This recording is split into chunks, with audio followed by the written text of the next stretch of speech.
Hello everyone, welcome back to my channel GMB SHOW. I hope everyone is having a wonderful day. Eamonn Holmes must have one question on his mind, nearly 1 year on from announcing his split from Ruth Langsford, claims Amanda Platell. The Australian presenter, 67, who has been a regular contributor on the Alan Titchmarsh show since 2007, believes the GB News host, 65, is regretting letting Ruth, 65, go. In her column for Mail Online, Amanda recalled how Eamonn suddenly went missing from his GB News breakfast show last week due to his ongoing health problems. Having been open about his health struggles and the severe limitations he's endured following a double hip operation and spinal surgery, Eamonn previously dubbed his chronic back agony as unbearable. He also confessed that he can no longer walk, meaning he struggles to care for himself independently. This led Amanda to ponder. The question that struck me was this: why did he ever ditch his wife Ruth? She noted that Loose Women presenter supported Eamonn through his double hip replacements and surgery for 3 slipped discs. The couple also helped each other when they were both suddenly axed from This Morning in 2021. Amanda admitted to criticizing Ruth after the couple announced their divorce in a joint statement last year, but changed her opinion after learning that it was Eamonn who caused their marriage to break down. Corey star Sam Aston makes West End debut. She wrote, "Only later did I discover that the real reason for the marriage breakdown was not her abandoning her sickly husband, but that the 65-year-old Eamonn had formed an intimate online attachment with another woman lasting for some years. Ruth did not walk away from Eamonn because he was sick. She ditched him and called the divorce lawyers because she discovered his relationship with a younger woman. Eamonn went public with dating counselor Katie Alexander shortly after his split from Ruth. We use your sign-up to provide content in ways you have consented to and to improve our understanding of you. This may include adverts from us and third parties, based on our understanding. You can unsubscribe at any time. Read our privacy policy." Despite Eamonn moving on, Amanda believes it is Ruth who has now come out on top, as the Northern Irish broadcaster could not be further from the man he was in his heyday.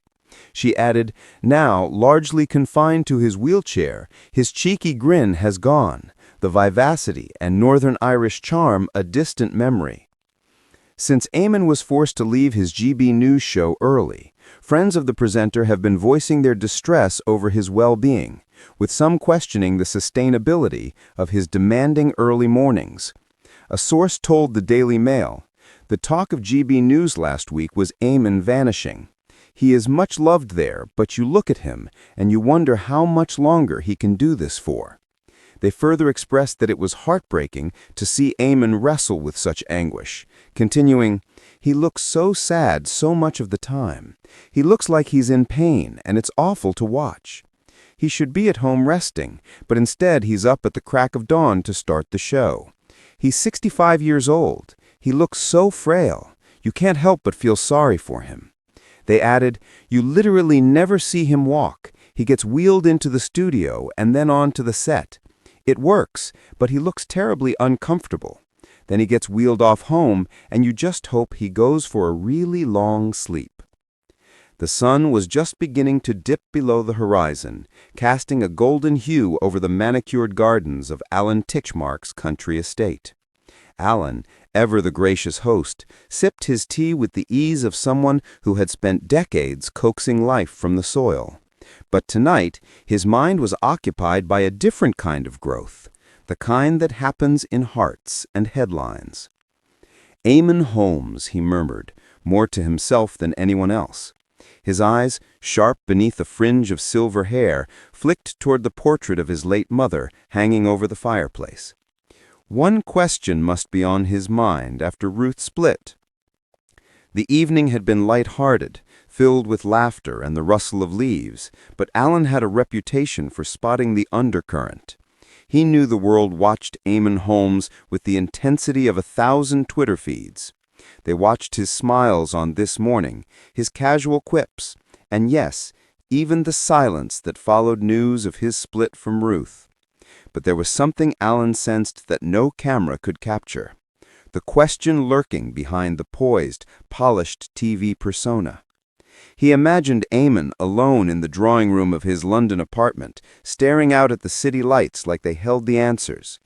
Was he wondering if he had misstepped, if the years of laughter and companionship had slipped through his fingers because of one untended moment? Or was it simpler, quieter, yet heavier, the age-old question of what now? Alan chuckled softly, setting down his tea. Life, he had learned, was a series of seasons. Some were sunny and easy. Others came with storms that tested the roots of even the sturdiest trees. "Eamonn," he said aloud, as if offering comfort across the miles, "sometimes the question isn't the end, but the beginning."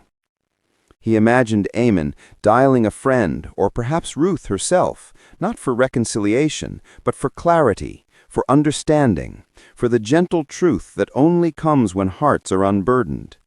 And perhaps in that pause between calls, between headlines and speculation, Eamonn was asking himself the one question that truly mattered. Can I grow again, and will it be the same without her? Alan's gaze softened. There was no judgment in the world, only curiosity and compassion. He had watched people bloom and wither, mend and falter, and he knew that the strength of the human spirit often came after the hardest questions. Eamonn's question, though unspoken, was universal, a quest not for headlines, but for hope, for renewal, for the simple reassurance that life, in all its messy glory, would continue. As the last light faded, and the garden lanterns flickered to life, Alan took a deep breath. "Perhaps," he said, "Eamonn just needs to remember that every ending holds a seed for a new beginning, and sometimes the right question is the one that leads to the next chapter, not the last." Outside, the evening birds sang softly. Somewhere, he imagined, Eamonn Holmes might be listening too, pondering the question Alan already knew he carried. What next?